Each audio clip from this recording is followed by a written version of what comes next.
नमस्कार, मैं हूं आपके साथ में श्वेता गर्ग और आप देख रहे हैं वो टीवी न्यूज। अब वक्त हो चला है देश दुनिया की तमाम बड़ी खबरों का। पहली बड़ी खबर पर नजर डालते हैं, जहां एनडीए शासित राज्यों के सीएम के साथ पीएम ने की है बैठक। जहां बैठक में ऑपरेशन सिंदूर को लेकर प्रस्ताव पारित हुआ है। जहां बैठक में सेना की तारीफ की गई, जिसमें जातीय जनगणना के फैसले को बताया ऐतिहासिक। इस वक्त की बड़ी खबर आपको बता दें, जहां पर एनडीए शासित राज्यों के सीएम के साथ पीएम ने की है बैठक। और बैठक में ऑपरेशन सिंदूर को लेकर प्रस्ताव पारित हुआ है। जहां बैठक में सेना की तारीफ की गई और जातीय जनगणना के फैसले को बताया है ऐतिहासिक। इस वक्त की बड़ी खबर आपको बताई जा रही है।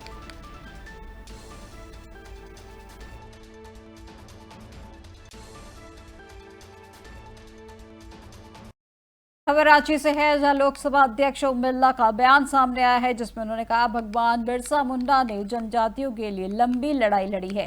वे लंबे समय तक वे इस जेल में रहे हैं। दरअसल लोकसभा अध्यक्ष ओम बिरला ने कहा है कि भगवान बिरसा मुंडा ने जनजातियों के सम्मान, स्वाभिमान, जल, जंगल और जमीन के लिए लंबी लड़ाई लड़ी है। जहां लंबे समय तक वे इस जेल में रहे और आने वाली पीढ़ी जब भी इस जेल में आएगी, उन्हें भगवान बिरसा मुंडा के समर्पण और उनके संघर्ष, जल और जंगल के लिए उनके संघर्ष से नई प्रेरणा मिलेगी। हमारी संस्कृति के संरक्षण में जनजातीय समाज को बहुत बड़ा योगदान मिला है। भगवान बिरसा मुंडा जी ने जनजातियों के सम्मान के लिए, उनके स्वाभिमान के लिए, जंगल, जमीन और जनजाति संस्कृति के लिए एक लंबा संघर्ष किया। उनके संघर्ष ने जनजातियों के जीवन में एक नया आत्मविश्वास भरा, संघर्ष का सामर्थ्य पैदा हुआ। वो लंबे समय तक इसी रांची की इसी जेल पर रहे। आने वाली पीढ़ी जब भी यहां पर आएगी, भगवान बिरसा मुंडा जी के जीवन, उनका समर्पण, उनका संघर्ष, उनके जनजातियों के सम्मान, आत्मसम्मान, जंगल जमीन के लिए संघर्ष की नई प्रेरणा मिलेगी। सर, जनजातीय समुदाय का इस देश के विकास में बहुत बड़ा योगदान है। उन्होंने देश में जंगल जमीन बचाने को काम किया। हमारी संस्कृति।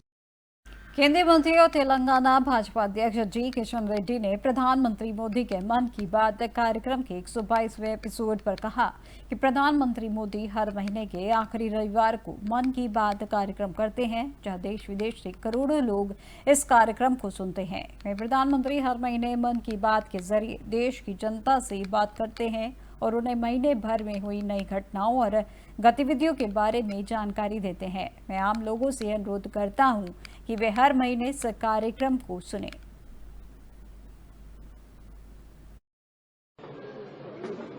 हर महीने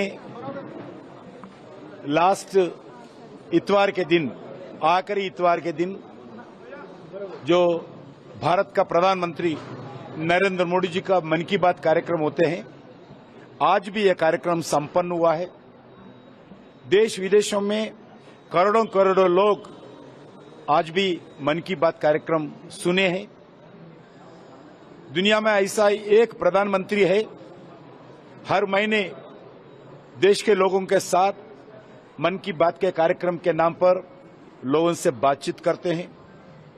इस महीने में जो भी कार्यक्रम हुआ है, जो भी देश भर के लोग सोच है, नया इनोवेशंस, नया डेवलपमेंट, नया इवेंट्स जो भी होता है, उसके विषय पर लोगों को अवगत करवाना और आने वाले दिन में देश के लिए भारत के जनता क्या सोच रहना चाहिए, देश के विकास के लिए, परिवार के विकास के लिए देश के लोगों का कैसा भागीदारी हर महीने।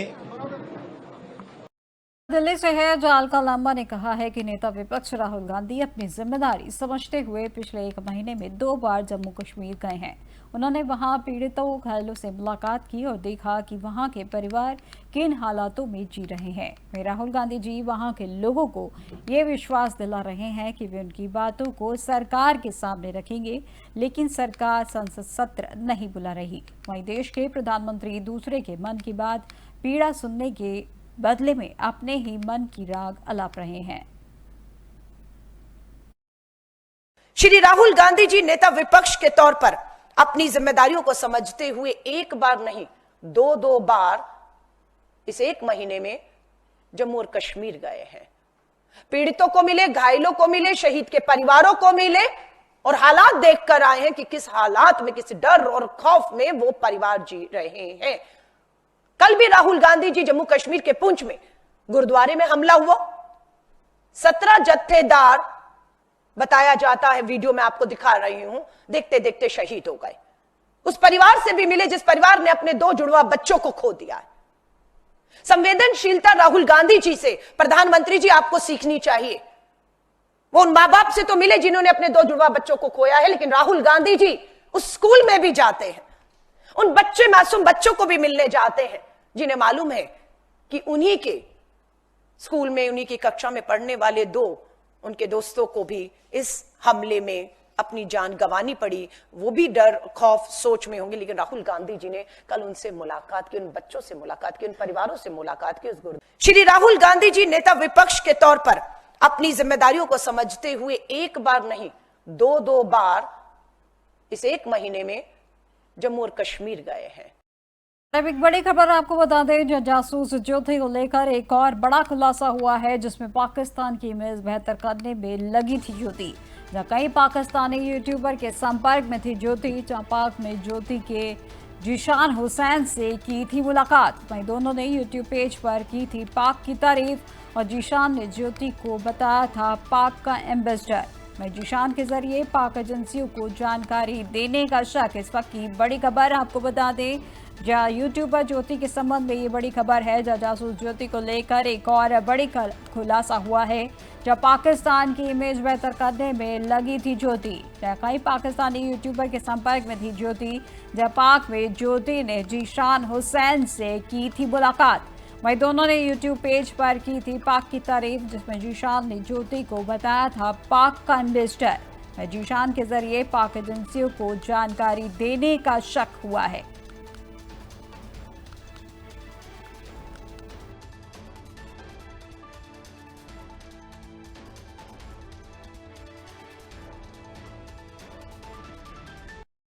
और अब अगली बड़ी खबर आपको बता दें, जहां दिल्ली में 23, हरियाणा में 5 कोरोना का मरीज, जहां महाराष्ट्र में कोरोना से 1 मरीज की मौत हुई है, जहां बेंगलुरु में कोरोना से पहली मौत। बेंगलुरु में कोरोना से 1 गुर्जर की मौत हुई है, जहां बेंगलुरु में कोरोना के 38 मामले मिले हैं। इस वक्त की बड़ी खबर आपको बता दें, कोरोना से जुड़ी बड़ी खबर आपको बताई जा रही है, जहां दिल्ली में 23 और हरियाणा में 5 कोरोना के मरीज मिले हैं, जहां पे महाराष्ट्र में कोरोना से 1 मरीज की मौत हुई है। बेंगलुरु में कोरोना से पहली मौत हुई है, जब बेंगलुरु में कोरोना से 1 बुजुर्ग की मौत हुई है। और वहीं बेंगलुरु में कोरोना के 38 मामले मिले हैं। इस वक्त की बड़ी खबर आपको कोरोना से जुड़ी बताई जा रही है।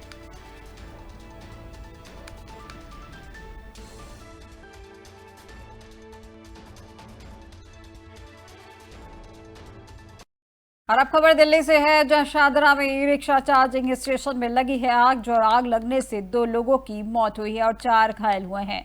वहीं घायलों और शवों को ले जाया गया है जीटीबी अस्पताल। दरअसल शाहदरा में ई रिक्शा चार्जिंग स्टेशन में आग लगने से 2 लोगों की मौत हो गई है और 4 लोग घायल हो गए हैं। वहीं घायलों और शवों को जीटीबी अस्पताल ले जाया गया है। वहीं टीकमगढ़ एमपी निवासी ब्रिजेश और मनीराम की मौके पर ही मौत हो गई है। वहीं घायलों में हरिशंकर शामिल है, जो 45% जल गए हैं। वहीं रिंकू 30% जल गए हैं और मुकेश और विपिन 7% जले हैं। वहीं स्टेशन के इंचार्ज विनोद राठौर को गिरफ्तार कर लिया गया है और कानूनी कार्रवाई की जा रही है।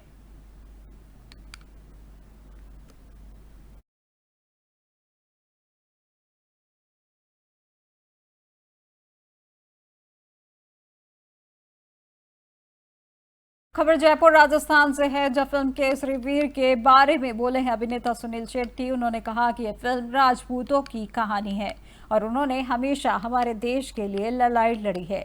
अपनी फिल्म केसरी वीर के बारे में अभिनेता सुनील शेट्टी कहते हैं कि यह राजपूती की कहानी है, जहां भले ही उनके सिर उनके शरीर से अलग हो जाए, लेकिन वे अपनी आखिरी सांस तक लड़ते रहते हैं। उन्होंने हमेशा हमारे देश के लिए लड़ाई लड़ी है। यह फिल्म उन गुमनाम नायकों के लिए बनाई गई है जिनका हमारी किताबों में जिक्र तक नहीं है, जिनके बारे में हमने कभी नहीं पढ़ा, और यह भारत के हर नागरिक की कहानी है जो हमेशा अपने देश के लिए सबसे पहले खड़ा होता है।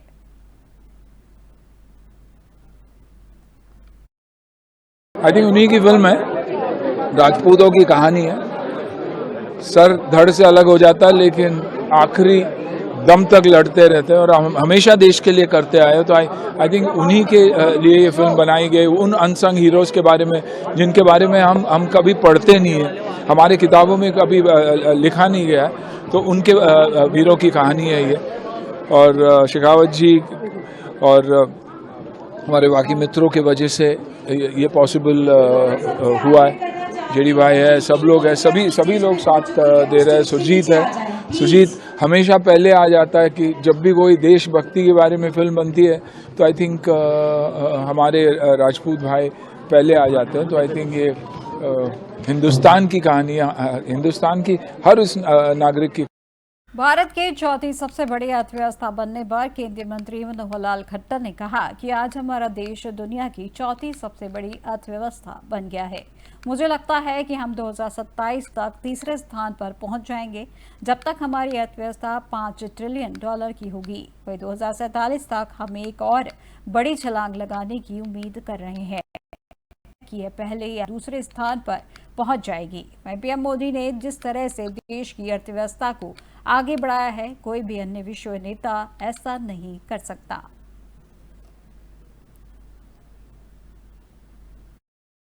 हाँ, बहुत बड़ी उपलब्धि है। देश लगातार मोदी जी के नेतृत्व में आगे बढ़ रहा है। जो हमारी कभी 10 साल पहले पहली और यानी चौथी और पांचवी से भी नहीं बल्कि 8वीं 10वीं अर्थव्यवस्था मानी जाती थी, वो आगे अर्थव्यवस्था ठीक होते होते आज हम देश दुनिया भर की चौथी अर्थव्यवस्था के ऊपर आ गए हैं। अभी जापान को हमने पछाड़ा है और मैं समझता हूँ 2027 तक हम दुनिया की तीसरी बड़ी अर्थव्यवस्था में पहुंचेंगे। $5 ट्रिलियन तब तक हमारी अर्थव्यवस्था होगी और 2047 तक हम एक और बड़ी छलांग लगा करके हम अपेक्षा तो करते हैं कि कहीं पहले दूसरे स्थान पर भी पहुंच जाए। लेकिन देश की अर्थव्यवस्था को आगे बढ़ाने का जो कार्यक्रम मोदी जी ने दिया है, शायद दुनिया का कोई और नेता इस प्रकार सोचता हो। हमारा हर व्यक्ति आज इस मनोभावना को लेकर के चल रहा है कि अपने देश को आजाद हो, यानी जब 100 साल हो जाएंगे 2047 तक, तो देश विकसित देश बने और न केवल देश बल्कि हर प्रांत विकसित प्रांत हो, आदर्श प्रांत के रूप में आगे उभरे। आत्मनिर्भर भारत के साथ आत्मनिर्भर प्रदेश और फिर साथ में जिला और गांव इस प्रकार से आत्मनिर्भर बने। और इस नाते से विकास के काम चाहे केंद्र सरकार की ओर से होते हैं अथवा प्रदेश सरकार की ओर से होते हैं, एक एक बारीक चीज सोच करके एक एक गांव तक पहुंचना और सब प्रकार की सुविधाएं जनता को मिले, ऐसे कार्यक्रम। हाँ, बहुत बड़ी उपलब्धि है। देश लगातार मोदी जी के नेतृत्व में आगे बढ़ रहा है। जो हमारी कभी 10 साल पहले पहली और यानी चौथी और पांचवी से भी नहीं बल्कि 8वीं 10वीं अर्थव्यवस्था मानी जाती थी, वो आगे अर्थव्यवस्था ठीक होते होते आज हम।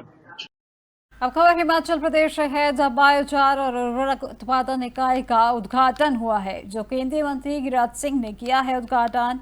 ये पालमपुर के हिमाचल जैव संसाधन प्रौद्योगिकी संस्थान में उद्घाटन किया गया है। इस वक्त की बड़ी खबर आपको हिमाचल प्रदेश से बताई जा रही है, जहां पर बायोचार और उर्वरक उत्पादन इकाई का उद्घाटन किया गया, जो केंद्रीय मंत्री गिरिराज सिंह ने किया है इसका उद्घाटन। ये उद्घाटन पालमपुर के हिमालयन जैव संस्थान प्रौद्योगिकी संस्थान में किया गया है।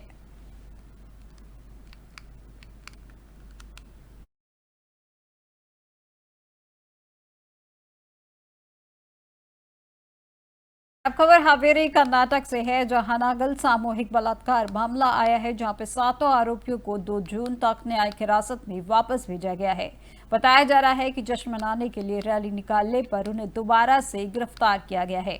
दरअसल हनागंज सामूहिक बलात्कार मामले में जमानत पाने वाले 7 आरोपियों को 2 जून तक न्यायिक हिरासत में वापस भेज दिया गया है। जमानत मिलने के बाद जब आरोपी उप जेल से अक्की हालुर आ रहे थे तो उन्होंने उपद्रव मचाया और जश्न मनाने के लिए रैली निकाली, जिसके बाद उन्हें फिर से गिरफ्तार कर लिया गया है।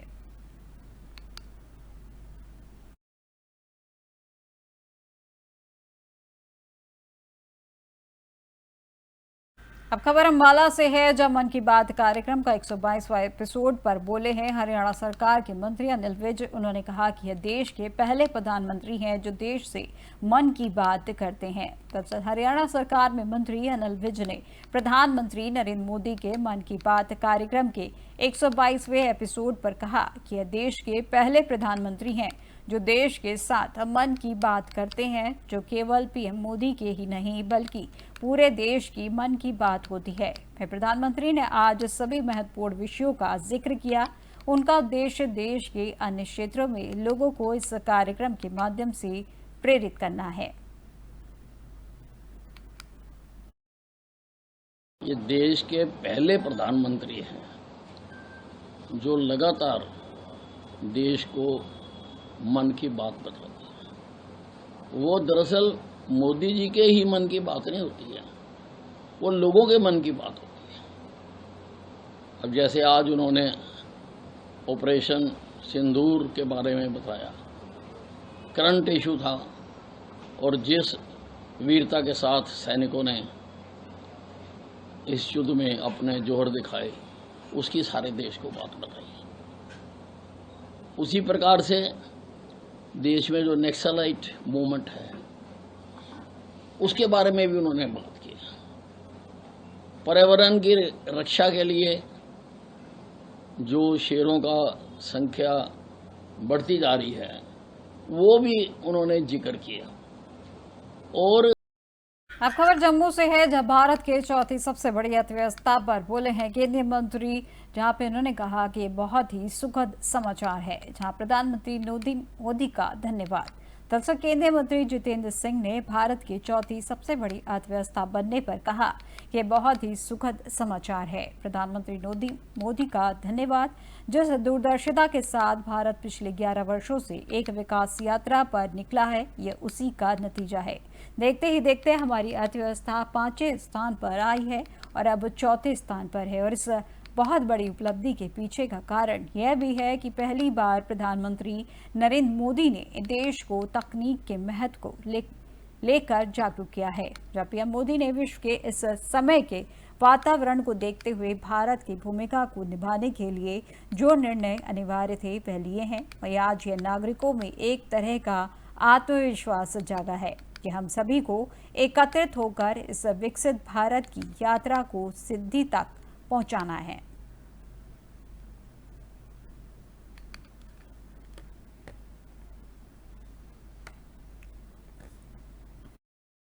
पहले मैं कहूंगा बड़ा सुखद समाचार है। धन्यवाद करना है प्रधानमंत्री मोदी जी का, जिस दूरअंदेशी के साथ पिछले 10-11 वर्षों से एक योजनाबद्ध तरीके के साथ भारत एक विकास यात्रा पर निकला है, ये उसी का परिणाम है। हम आप याद कीजिएगा, हम फ्रेजाइल 5 कहा जाता था और दुनिया भर में इस बात को लेकर के एक व्यंग किया जाता था कि इंडिया इज अमंग फ्रेजाइल 5। देखते ही देखते हम टॉप 5 में आए, अब 4 में, और धीरे धीरे उस अव्वल दर्जे में जिसका नाम 2047 का भारत होगा, जिसे हम विकसित भारत भी कहते हैं। जैसे मोदी जी ने कहा कि हर नागरिक का ये दायित्व बनता है कि अपनी यथाशक्ति यथाक्षमता उसके निर्माण में अपना योगदान दे।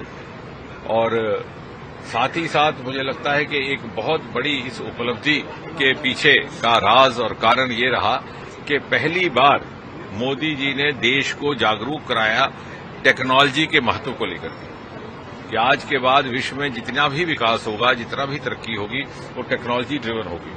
और अगर हमें अपनी भौगोलिक भूमिका बनानी है, ग्लोबल प्लेयर बनना है, तो ये हमारे लिए लाजिम है, अनिवार्य है कि हम ग्लोबल बेंचमार्क्स पर पूरे उतरे, ग्लोबल पैरामीटर्स पर पूरे उतरे और हमारी स्ट्रेटेजीज भी पूरी हो। और उसी को लेकर के बहुत ही क्रांति का, पहले मैं कहूंगा बड़ा सुखद समाचार है। धन्यवाद करना है प्रधानमंत्री मोदी जी का, जिस दूरअंदेशी के साथ पिछले 10-11 वर्षों से एक योजनाबद्ध तरीके के साथ भारत एक विकास यात्रा पर निकला है, ये उसी का परिणाम है। हम आज याद कीजिएगा, हम फ्रेजाइल 5 कहा जाता था और दुनिया भर में इस बात को लेकर के एक व्यंग। खबर हिमाचल प्रदेश की है, जहां केंद्रीय मंत्री गिरिराज सिंह का एक बयान सामने आया है जिसमें उन्होंने कहा कि हमारा मंत्रालय राज्यों से जुड़ा हुआ है और हस्तशिल्प के क्षेत्र में 40 लाख कारीगर काम करते हैं। दरअसल केंद्रीय मंत्री गिरिराज सिंह कहते हैं कि हमारा मंत्रालय राज्यों से जुड़ा हुआ है, जहां हस्तशिल्प हमारी प्राचीन कला है और वस्त्र उद्योग से जुड़ी हुई है। ये रोजगार का भी एक जरिया है, जहां हस्तशिल्प के क्षेत्र में 40 लाख कारीगर काम करते हैं। वह ये भी कहते हैं कि IHBT हिमाचल प्रदेश की ग्रामीण अर्थव्यवस्था में काफी हद तक योगदान दे रहा है। मैंने उनसे राज्य सरकार और उद्यमियों से संपर्क करने को कहा है। अगर वे कांगड़ा को फूलों की खेती से जोड़ते हैं तो फूलों की खेती के पर्यटन का एक नया आयाम बनेगा। वहीं किसानों की आय भी 4 गुना बढ़ जाएगी।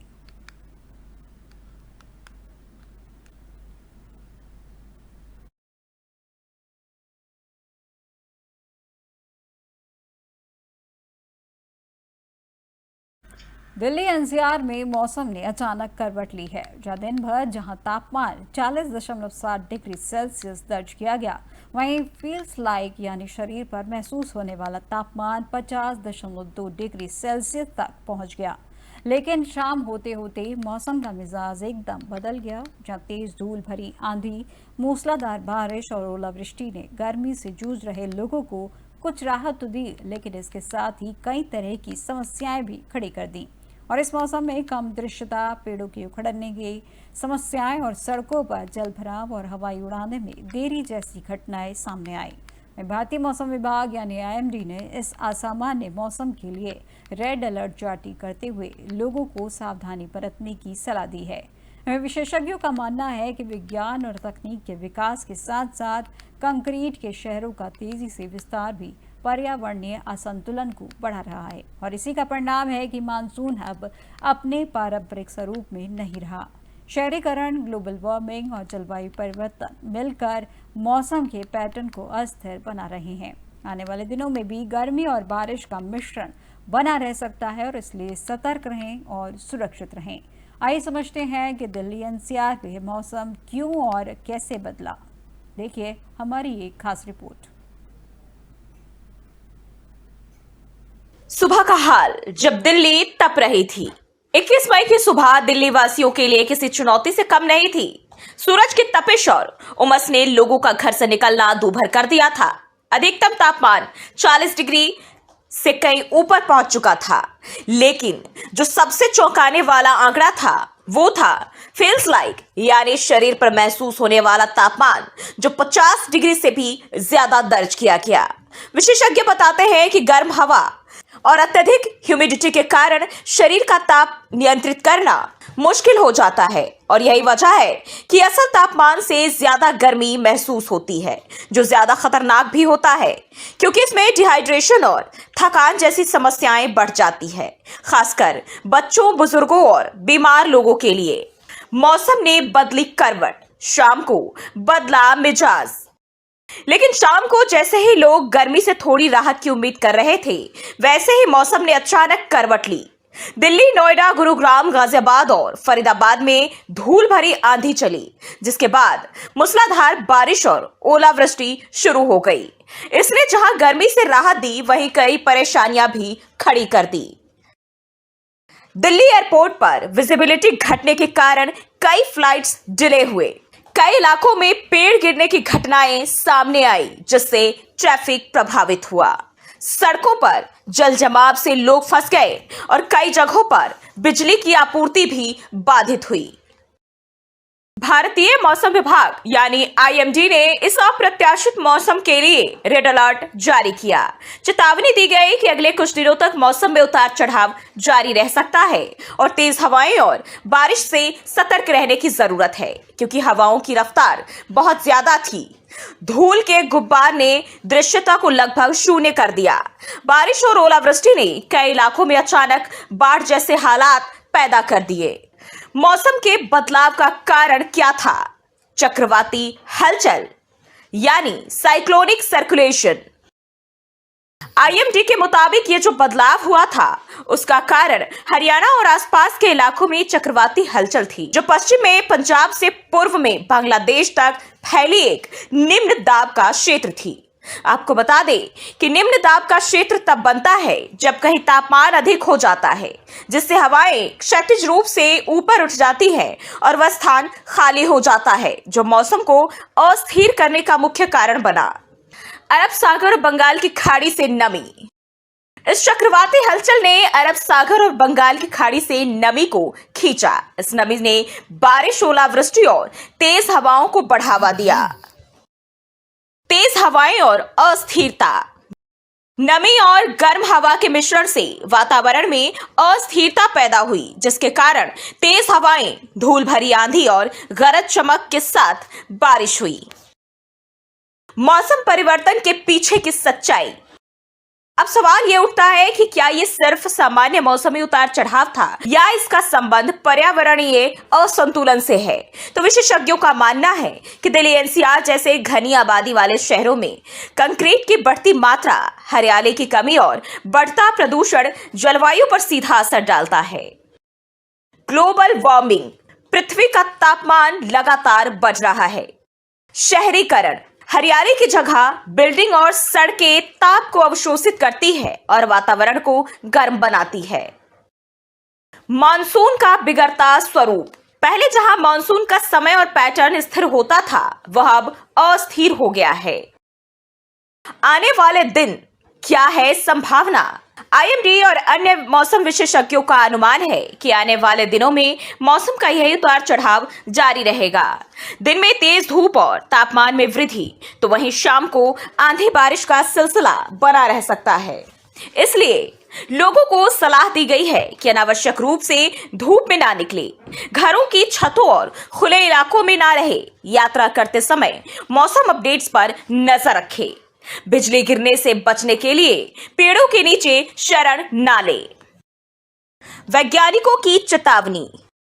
क्लाइमेट साइंस के विशेषज्ञ चेतावनी दे रहे हैं कि अगर शहरीकरण और प्राकृतिक संसाधनों का अंधाधुंध दोहन इसी तरह जारी रहा तो आने वाले सालों में इस तरह के मौसम आम हो जाएंगे, जो जनजीवन को पूरी तरह प्रभावित करेगा। इसलिए यह समय है चेतने का। जलवायु परिवर्तन सिर्फ एक शब्द नहीं, यह एक वास्तविकता है जो दरवाजे पर दस्तक दे रही है। तो 21 मई को दिल्ली एनसीआर में मौसम ने किस तरह अपनी ताकत दिखाई, यह सिर्फ एक दिन की बात नहीं है, यह आने वाले भविष्य की एक झलक है।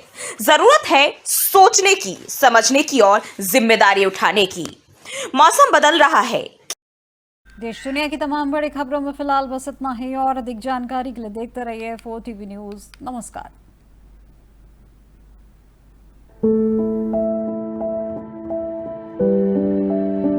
बढ़ती महंगाई, कम होती आमदनी,